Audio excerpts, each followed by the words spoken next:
Hello, I'm Rachel from Douentza Garden in Ireland, and you are very welcome to this bulb potting video. What can I say? I have succumbed once again to the temptations of late deals from the bulb companies, and I made another order which we're going to unbox today, and then we're going to pot up the super popular hyacinths, tulips and netted irises. Those are the teeny little reticulate ones in display pots which I have here. So if you want to know how to do it, then come with me, and oh goodness, I hope I don't tempt any of you to make a late purchase. I wouldn't want that on my conscience. Okay, let's go pot those things. So this little one called Eye Catcher has purple in it. It's got a background of white and it's got blue splodges, and it seems to be a new variety. I guess that's why they're selling it in packs of 10 as opposed to the 20 which the other ones are. Catherine Hodgkins, well, what can I say? This has got to be the queen of reticulate irises, and some of you may recall my video from last year where I looked at them in my garden and tended to them where they are planted in the ground. Now all of these are perfectly hardy garden plants, but for display purposes I'm going to put these irises in a pot today, and to go with them we also have this one called George, which is a beautiful purple, and I do like the purple. These irises tend to be shades of blue, so it's really nice when you get something a bit unusual. Not so keen on the yellow ones personally, because there are so many yellow spring bulbs, so I tend to go for purple. So where are we putting these bulbs? And the answer is we are putting them in this really big heavy pot, and what I have to do now is to lift it onto the table, which is tricky enough. Phew, I did it, and we're going to pot it up. Can you imagine how wonderful this shallow pot is going to look when it's massed with these tiny irises that flower in February? They're going to come up to, I guess, about so far, and the fact that it's a wide shallow dish is going to help show them off better, because if you have something that's short, you can't have a tall pot. It might look a bit silly, a bit disproportionate, so they're going to look fantastic in here. But here's a little quiz. Who can remember what I bought this pot for? Sad story there. If you do remember, jot the answer in the comments down below. And my compost is already here in the wheelbarrow. I'm going to add to it some horticultural sand. Now, reticulate irises need a well-drained mix, and so do tulips and hyacinths too. So the tulips take 3/4 compost and 1/4 horticultural sand when they're in pots, and that's exactly what we're going to do for the reticulate irises as well. So I'm going to take a few minutes and really mix this up well, making sure to break up any lumps that are in the compost and have a nice fine mix for my wonderful, gorgeous irises. And that feels and looks about right.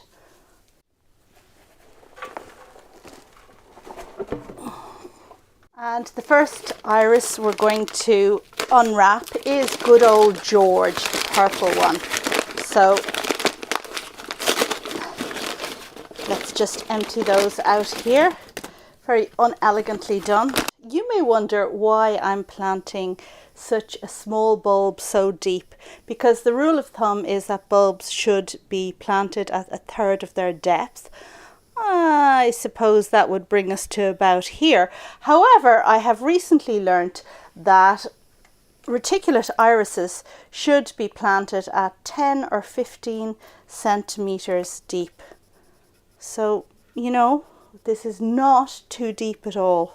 But full disclosure here, I have never planted irises that deep before, and if you saw my video last year where I replanted some of my reticulate irises, the Catherine Hodgkins ones, you will have noticed that they weren't planted that deep.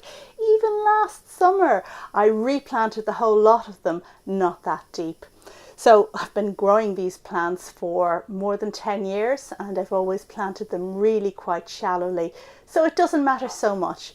But the one thing I will note is that mine, the ones that are in the ground, do tend to work their way to the surface over time, and then you need to replant them. So if I had planted them properly deep, perhaps that wouldn't happen. So these ones are going in properly deep. Now the top of this pot kind of curves over, so I don't want to plant right at the edge because the plants may have difficulty finding their way to the surface. So these need to be planted about 5 centimeters apart when they're in pots. So this should work well. I'm going to have the purple ones here. I'm going to have the blue ones here, and the odd one, the little new one, just here, the eye catcher one. And when I pose the pot outside, I will put this bit at the front so we can see them at the front. All of these irises are the same height as far as I could find out, so we don't need to take any of that into consideration when deciding what to plant where. So this one is Catherine Hodgkins.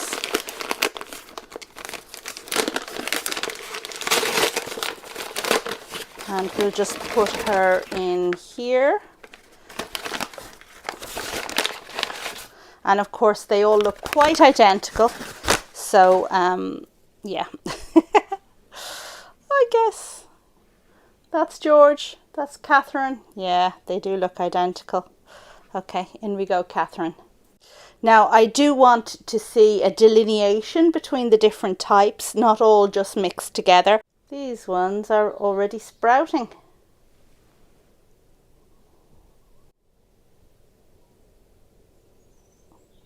So pointy end up, which is easy to see in this case because it's sprouting, basal plate down. And that is about 5 centimeters apart, roughly. Of course, if you're putting them in the ground, you're going to put them further apart, say 10 centimeters. And now we're gonna bury them. Do you like my half trug? It's actually a lot handier than you might think.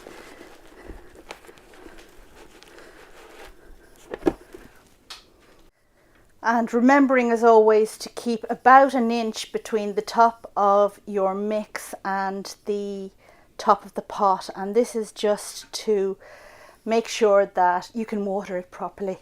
Now this does need a watering, but you know what? I am not going to do that before I get help to lift it to its final spot, because this is going to be heavy. And the mix will drop a little bit once it is watered, but there's an inch there already. Hey, they're going to look fantastic.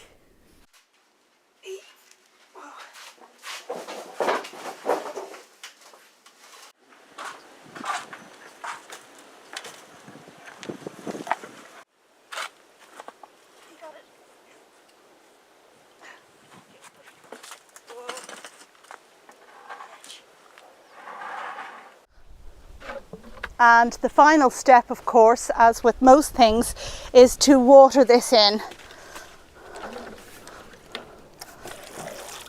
Now these irises are perfectly hardy plants that will do well outdoors. Because they're in a pot, they're a bit more vulnerable, but I'm placing it in a sheltered position outdoors. Whoops, water can isn't behaving. And I shall expect amazing things in spring.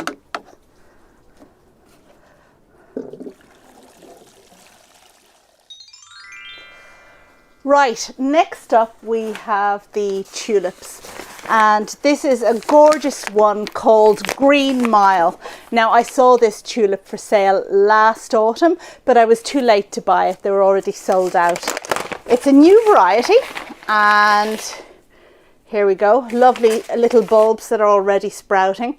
The great thing about it is it's a viridiflora, so that means that there is some green in the flower. Now the flowers are yellow and very tapered, very pretty looking, with streaks of green in them.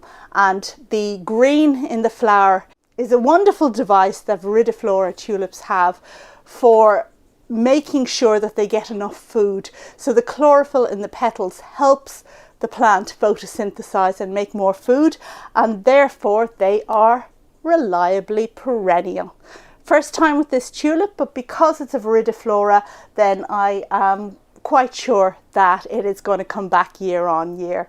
So we are going to plant them in 6 matching green pots. When planting tulips, you need to sit them on a bed of compost, 3 parts compost, 1 part horticultural sand, a bed that is 3 times the height of the tulip. So I guess that will come up to about here.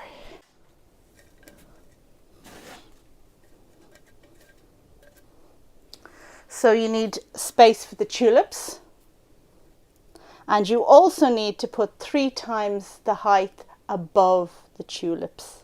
Now when planting in pots, you can plant your tulips closer together than you would get away with in the ground, and you can have simply a finger's width between them. So I have more than a finger's width between these tulips. And now the next step is to unceremoniously cover them to 3 times their height, as I mentioned before. These tulips are going into the display pots for this year only, and next year I'm going to take them out and plant them in the ground, because I'm sure I'll have figured out a good spot for them by then.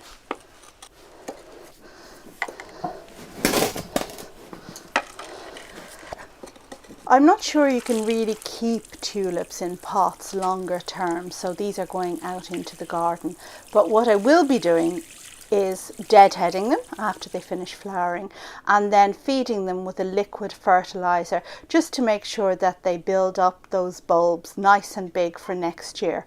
I'll then lift them and dry store them over the summer and plant them again in autumn. And look at that, I got 2 extra bulbs, so these will go in another pot very soon. Right. Our final potting for today is a hyacinth, and this hyacinth, I didn't want to buy any more hyacinths. I mean, I brought a load of them last year and planted them directly in the garden, but when I saw the colour on this one, oh my goodness, it is orange. It's a peachy orange. How on earth could I not buy it?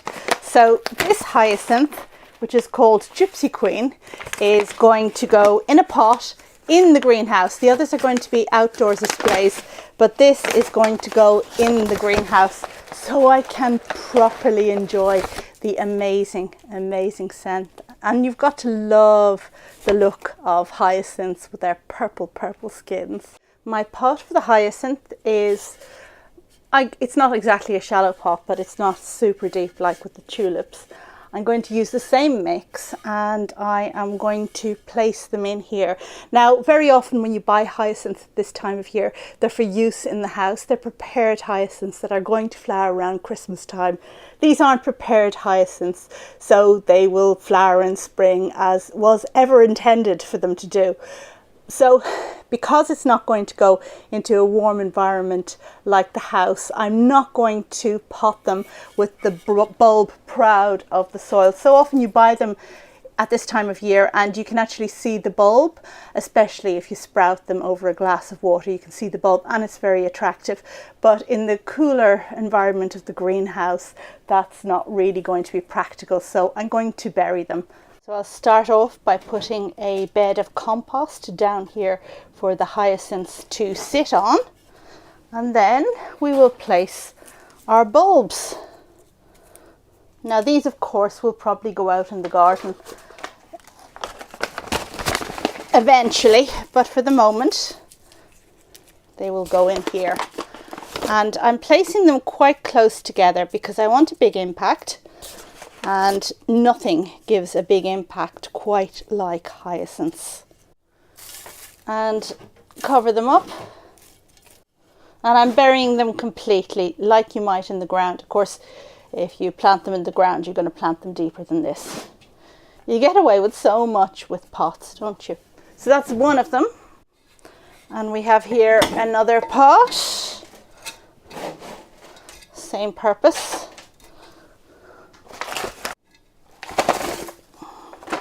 Woo! So many loose skins. So 1, 2. Yeah, they're firm. 3, 4, and 5. Now this pot is a little bit smaller than the other one, so personally I'd have them a little bit further apart than that if I had a bigger pot, but I don't. So this is what we're going with. Oh look, that one's sprouting already. Just super. Okay, the space between the top of the pot and the top of the soil isn't an inch, but I think when I water these down, it's going to drop and it's going to be the necessary distance. And here are my pots of hyacinths. Now I'm going to water them well and I'm going to feed them, because everything that stays in a pot is going to need some kind of liquid fertilizer, whereas if you had these in the ground you wouldn't need to bother so much at all. And that brings me to the end of this video about potting tulips, hyacinths and reticulate irises. But if you want to see what else is in that big box, then you're going to have to check back with my next video, because I have more in store for you. Thanks as ever for watching, and I will see you on the next video. Bye!